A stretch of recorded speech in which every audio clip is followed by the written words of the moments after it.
it's that time of year again. Time for the holidays, time to have dinner parties, and I don't know about you, but I just love setting up my table and having my table look different than everybody else's.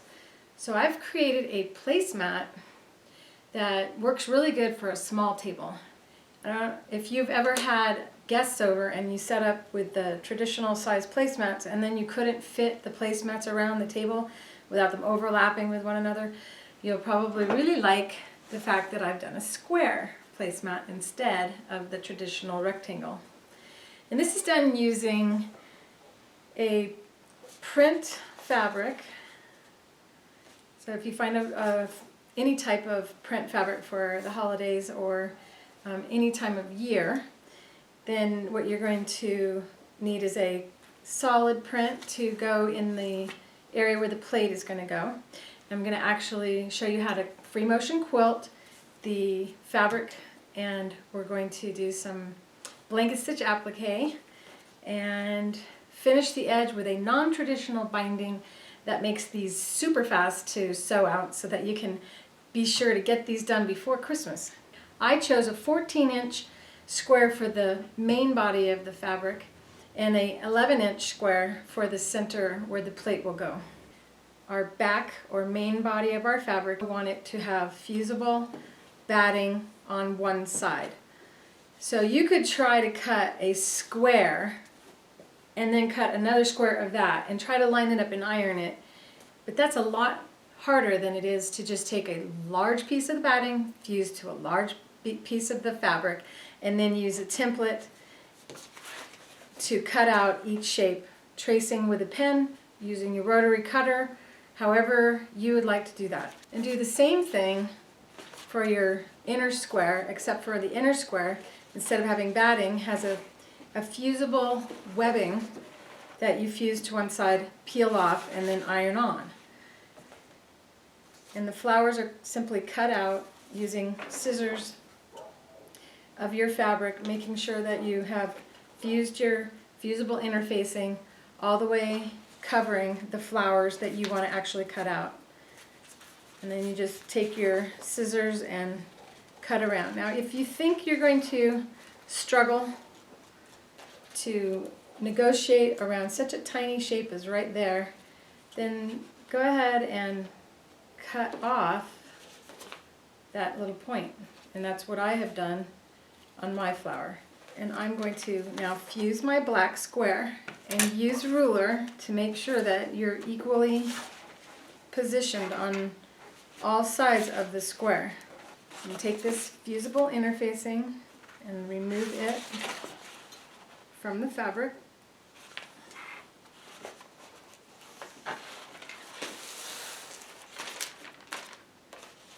And now position on my fabric. And then you take your iron with no steam and hold down. This is pressing. Ironing is moving the iron around. We always want to just press. Now this is your chance before sewing to check and make sure that all of the edges are fused down securely. And they are. You have the option to quilt before doing the outline, but I think it's best to do the outline stitch first. And that is a blanket stitch on your sewing machine. If you do not have a blanket stitch, you can use a blind hem stitch or simply a regular zigzag stitch. For the blanket stitch, I'm going to use my satin edge foot. So I've selected my stitch pattern and I've chosen to increase my stitch length. I'm using a 4.5 stitch length on my machine's blanket stitch, 3.5 for the width. So it's going to sew stitches off the side and then a 3.5 millimeter swing over. I never generally will start on a corner. And since I know I will be placing flowers over this, I'm going to start close to the corner. Bring my needle down in the position that it's going off the edge, which is set by the sewing machine. Bring the needle down off the edge and then move the wire over until it touches the right side of the needle. And I use my knot stitch on my sewing machine to secure the beginning of the stitching. But remember, when the floral print is covering over that, it's going to secure that beginning and ending of your stitch as well. Now don't look at the sewing machine needle as you sew. You keep your eye on the white part of the guide. Eye focus there. Just make sure the fabric's touching. It doesn't matter how much it's touching. It'll keep you off the edge of your applique. As you reach a corner, you go slow and stop with the needle in the up position. That's how I prefer to do it. Then I lift and I plant my finger, spin it around, and then lower the foot. Remember, the wire represents the outside stitch. And then you can double check by hand if you like to make sure that your needle's not going to go in the wrong location, and then continue. Watching there. Holding your hands underneath the fabric rather than holding them on top. By supporting the fabric underneath, you prevent it from getting caught on anything in front of the sewing machine. It's also better for your body. Feels better. Better posture. And continue. Keep your eye on the front leading edge of the foot right there. And ignore the sewing machine needle moving all over the place.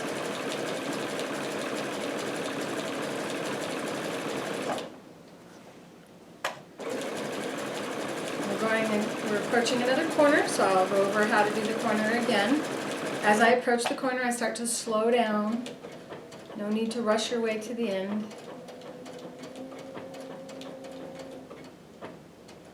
You can see how slow I go. Now I'm one stitch away from the corner, and I can stop, and I actually can bring the needle down and then slide it back if need be to stay so that I end up right on the corner. Once I know that I am ending on the corner, continue to allow the sewing machine to complete the stitch. Otherwise, you can end up with one stitch beyond, like that. Now, if you do end up with a stitch that went beyond the edge, which can happen if you tend to use needle down option on your sewing machine, keep the bobbin thread secured to the fabric, and we can go ahead and begin on the corner. Once again, use your knot stitch.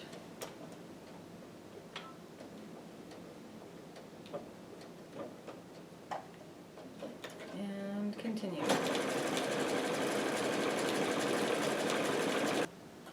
Coming up on the end now, I'm going to go ahead and remember the flowers are going to be placed there, so it doesn't really matter too much how this ends up looking. Now I'm going to go ahead and place the flowers onto the fabric and iron them in place. And you feel free to use a pressing cloth. It depends on which type of fusible webbing you use as to whether or not your iron will be at risk of getting any fusing on it. I say, just in case, always use a pressing cloth.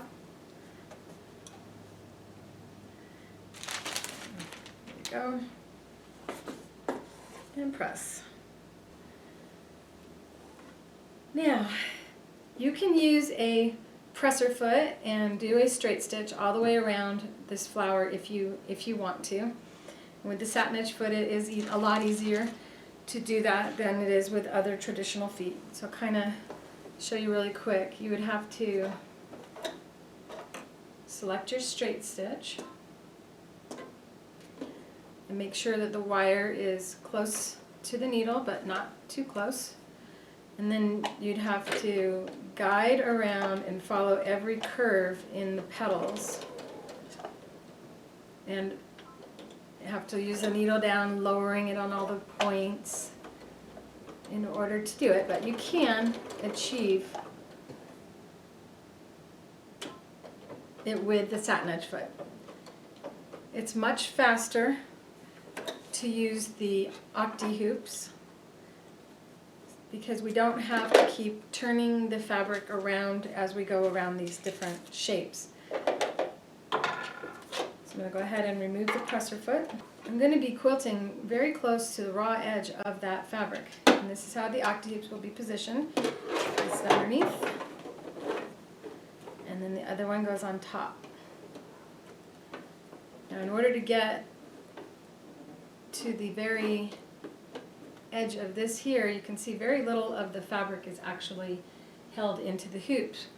Because of that, using your machine's quilting foot or embroidery foot or darning foot will make it easier to do. So here I am using a foot with the Octi-Hoops.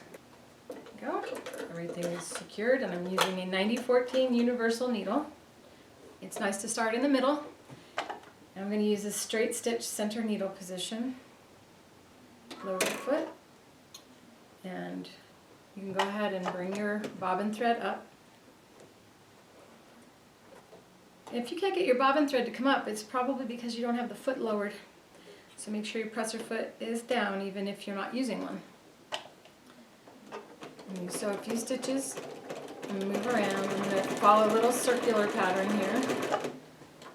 And then before continuing, I'm going to cut that thread so it doesn't distract me. Lower the... And now continue.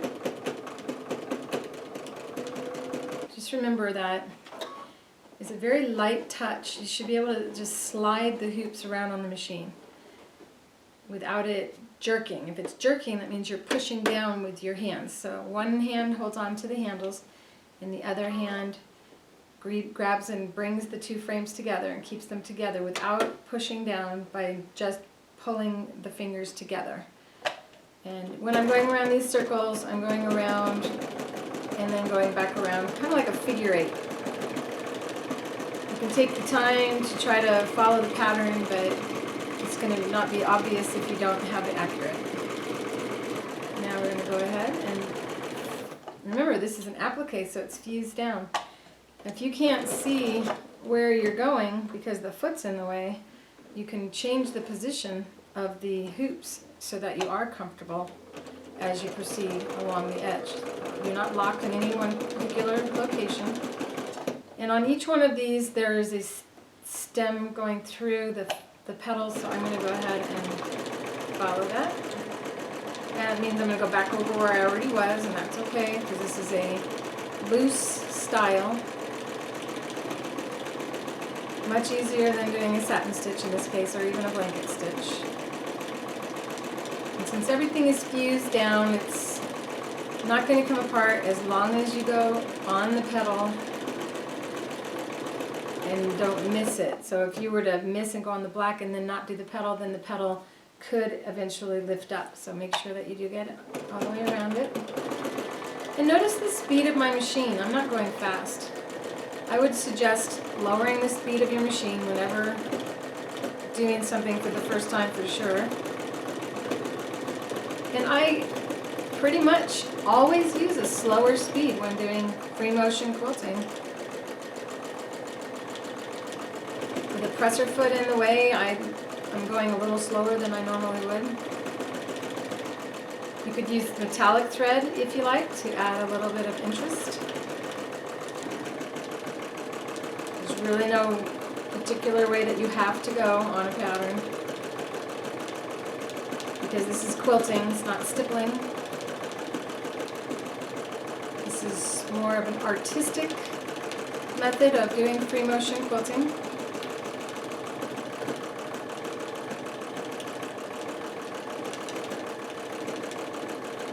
Now as you start moving, you'll eventually find your hand starting to fall off the side of your sewing machine if you have your machine up. And if you continue to go off the edge, eventually it will fall off. So then I take and put my hand underneath and hold the hoops like this together. As long as I don't push down on the hoops, everything goes really well.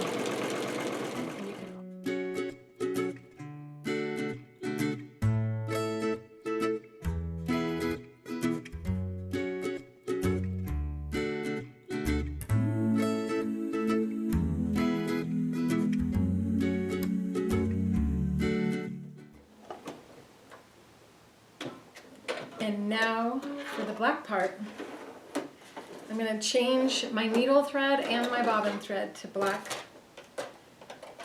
That way you never have to worry about a bobbin thread popping up to the top. Okay, here we go.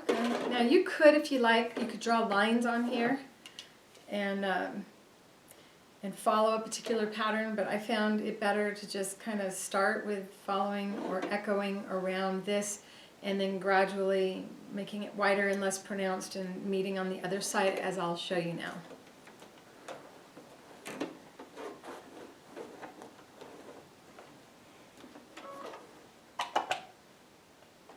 Secure the beginning. Get rid of your bobbin or your needle thread. And bobbin thread, if your machine requires you bring the bobbin thread up, which is a good idea to do, especially when you're just starting a line of stitching. But if you're in the middle of quilting, then you want to make sure that you just cut the top, because you don't need to bring the bobbin thread up. It's already secured on the bottom of the quilt. And now I'm echoing. And echoing is simply following the outside of a pattern. So I am sewing the same distance away from the edge of this out here all the way around that pattern. But I'm not worrying too much about it, because if you're consistently not accurate, then you are going to look accurate when the overall project is done. As long as every placemat is equally as not accurate as the other one was not accurate, then they're all accurate in the eye of the beholder. You're the only one that knows if you think it's not perfect. And you could complement this and use a contrasting color thread, but it's more forgiving. And since I knew that this would not be that consistently spaced, I use the same color. That way I don't draw any attention to it. It'll be less obvious to anyone.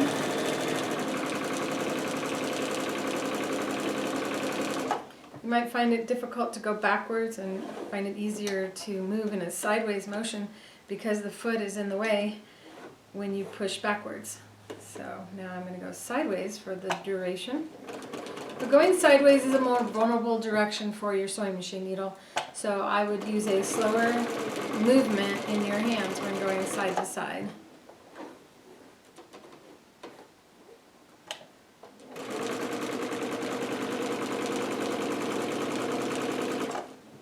Slide, slide, and make sure you're anchored in the corner and continue.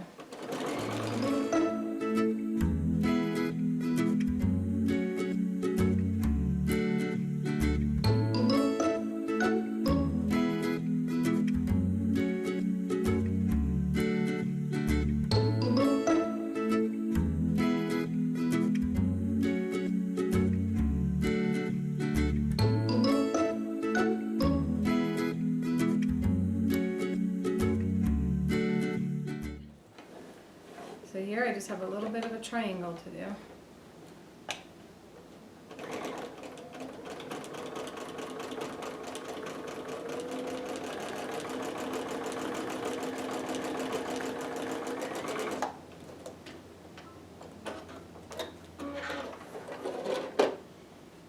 Now that the quilting is done, it's time to fuse the back fabric to the top fabric.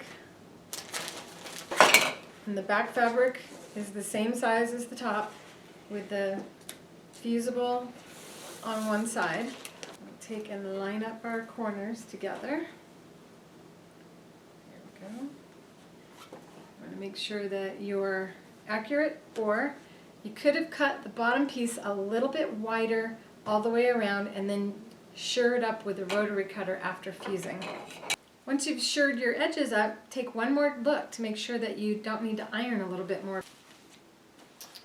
And now all sides are fused securely. And I'm ready to use the purls and piping foot and sew our trim along the edge. And now it's time to sew the cording onto the edge. I've changed my needle and bobbin thread to red so that it matches the cord. And I'm going to start, once again, not on a corner, especially not on the corner where the flowers are. I want to start down below because your eye will be drawn to the pretty flower. So we make it start where your eye isn't drawn. I'm going to use a stitch that swings off the edge. It would be similar to a shell stitch if you have one of those on your machine, or you can use your blind hem stitch and rotate it or mirror it so it flips to the other side. you don't want to use a blind hem stitch in its normal position, where it normally goes over and then stitches off the edge, because there's no off the edge with no fabric. So this is a backwards blanket stitch. Got to make sure you bring your feed dogs up if you didn't already, and tie a knot to secure it, especially on this stitch because it's going to show where the stitch begins. I'm doing a double knot here.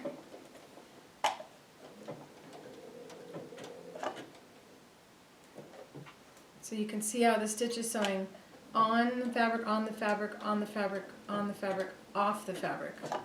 And you can select a width as wide as you like. I'm using a wider width in the trim so that the needle swings well off of it. You can see my eye is focused here on the line on the throat plate. The cording will automatically be taken in, so all I have to do is look right there, and no need to guide the trim. I'm going to go all the way off the edge, lift up the foot, and step one stitch back. A couple more stitches, and then lift the foot, plant my finger, spin it around, bring the cord into the tunnel. Now if you don't want to turn a 90-degree corner like I'm doing here, you could round off the corners of your placemat to make it easier.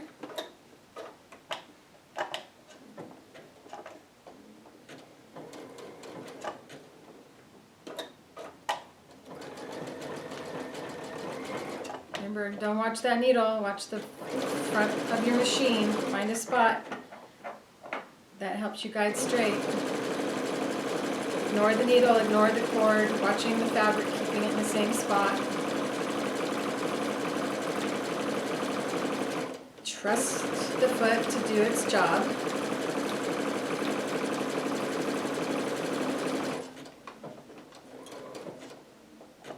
Lift, step back, couple stitches on. Lift, plant your finger, spin it around. Bring the cord back to the fabric's edge. It's okay to go slow. You could even use your hand wheel, and you can feel free to use needle down if you want. I'm coming up where I started, and if you only want to do one row of trim, and you can see it did cover the edge of the placemat using just one row. However, I really like the look of having two rows, so I'm going to go one more time around and cut this at an angle. So a chance to cut your tails from before if you didn't do that when you began.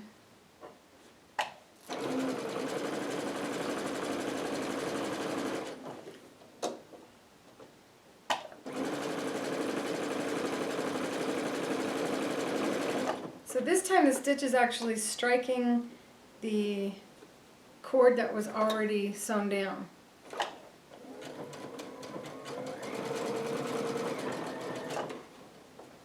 And the swing that it stitches is actually stitching right on that other cord.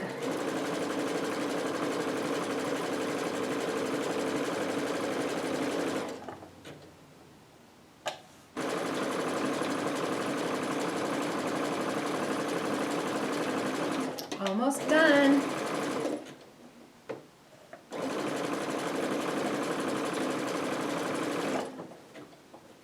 And this is where I switch from the stitch that I'm using now to a tricot stitch, which is also known as a three-step zigzag or a multiple zigzag stitch or your serpentine stitch. It basically is a zigzag stitch that does a zig, zig, zig, zag, zag, zag. Zig, zig, zig, zag, zag, zag. And we're going to shorten the stitch length down so that it locks it securely.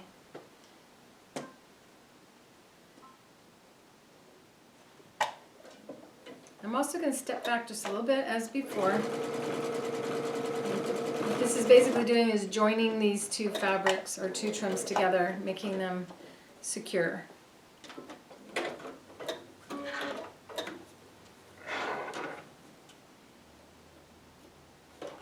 And then you don't have to worry about that fraying on you.